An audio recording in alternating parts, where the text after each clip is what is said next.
आज के बच्चों की अगर जिज्ञासा है तो मुझे उनकी भाषा में गीता उनको बतानी होगी। गीता का मूल मर्म क्या है? भाई अर्जुन को डिप्रेशन हो गया,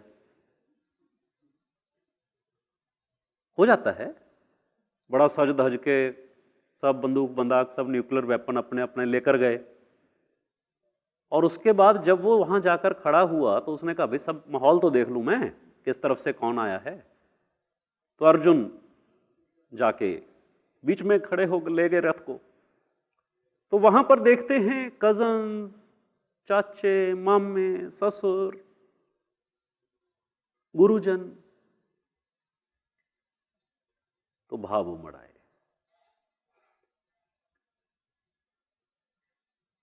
मन हिल गया अर्जुन का। तो पहला चैप्टर तो ये बताता है कि भाई अर्जुन को डिप्रेशन का जो स्ट्रोक आया, दौरा पड़ा, वो कैसे पड़ा। अर्जुन अपने मन की बात कर रहे हैं तो कृष्ण पहले तो सहज लेते हैं उस बात को, यार हो गया ना यार, तेरे जैसा आदमी ऐसी बातें करे, वो पागल है क्या। बोलचाल की भाषा में अगर देखोगे तो समझ में आएगा कि बात तो वही है, बात कोई बहुत ज्यादा बदली नहीं है। और कुछ तो गीता में होगा कि 6000 बरस से एक श्लोक भी नहीं बदला, तो अमर है। तो वो अमृतत्व उसमें क्या है, वो क्या है जो अमृत है।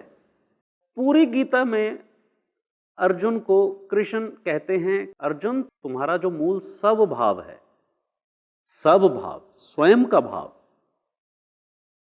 वो युद्ध करने वालों का है। अब शेर कहे मैं वीगन हो गया हूं और पेट खराब रहता है, तो क्या कहोगे उसको, क्या करा। और शेर का no no no no no, tell me what is the science behind it, we are not meant for this. तो क्या कहोगे, जाके शिकार कर यार तू।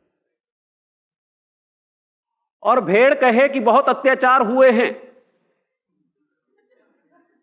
अब हमें संघर्ष करना है, तो उसको क्या कहोगे, क्या करा, घास खा, झुंड में रह,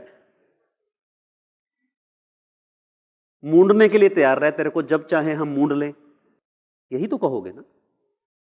या तुम कहोगे नहीं नहीं, प्रत्येक जीव में परमात्मा है। ऐसे ही जो मनुष्य जाति है ये 3 कैटेगरीज में डिवाइडेड है, पूरी गीता सिर्फ इसकी बात करती है। अब अर्जुन जो है वो कर्मयोगी।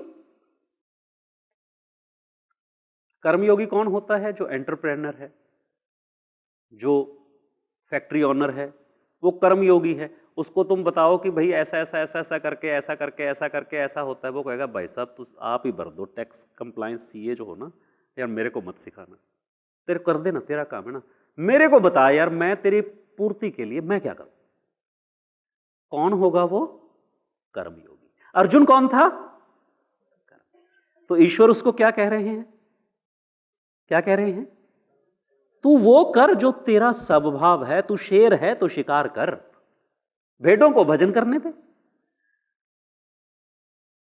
भजन और भोजन में मात्राओं का ही अंतर है, यह ध्यान में रखना। और सांख्य यह दिखाता है कि भक्त और भोक्ता, भजन और भोजन, सांख्य यह देखना सिखा देता है। अभी मैंने पिछले आत्म साक्षात्कार में भी कहा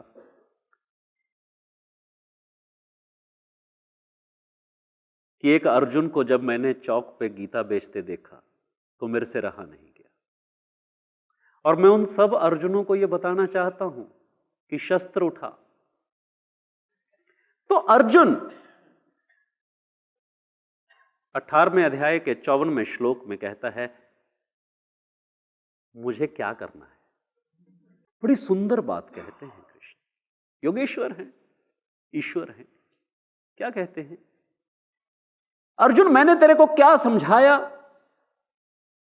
और तेरा क्या निश्चय है, इन दोनों से कुछ नहीं होना। तेरा स्वभाव तेरे से वो करवा देगा जो तेरे से होना है, ना तेरा निश्चय किसी काम का और ना मेरा उपदेश किसी काम का। ये बड़ी गहरी बात है। आयुर्वेद वाले के पास जाते हो तो वो नब्ज देख के तुम्हारा स्वभाव देखता है, और आयुर्वेद में उसको कहते हैं प्रकृति। वात पित्त और वात पित्त और कफ। ये सांख्यिकी शब्द हैं जो अलग अलग सब्जेक्ट्स में थोड़ा थोड़ा नामांतर है। वास्तु में भूमि और आकाश ये दोनों फिक्स है, इनके बीच में जो कुछ है वो त्रितत्वीय है। तो आपके 3 तत्व, वास्तु में 3 तत्व, आयुर्वेद में वात पित्त कफ, सांख्य के रजस सत्व तमस है। पूरी गीता में कृष्ण 3 प्रकार के लोगों के बारे में अर्जुन को बताते हैं। वो ये नहीं कहते कि ये कर, वो ये कहते हैं कि 3 प्रकार के लोग होते हैं अर्जुन, तू देख इसमें से कौन सा है। ये 3 प्रकार के प्राणी होते हैं, तू मैच कर किसके जैसा है, तू मैच कर किसके जैसा है। तो व्यक्ति को एक इंट्रोस्पेक्शन का ढंग मिलता है। तो गीता आपको इंट्रोस्पेक्शन करने का एक सशक्त माध्यम है। जितना उसको पढ़ेंगे गीता पकड़ में आएगी।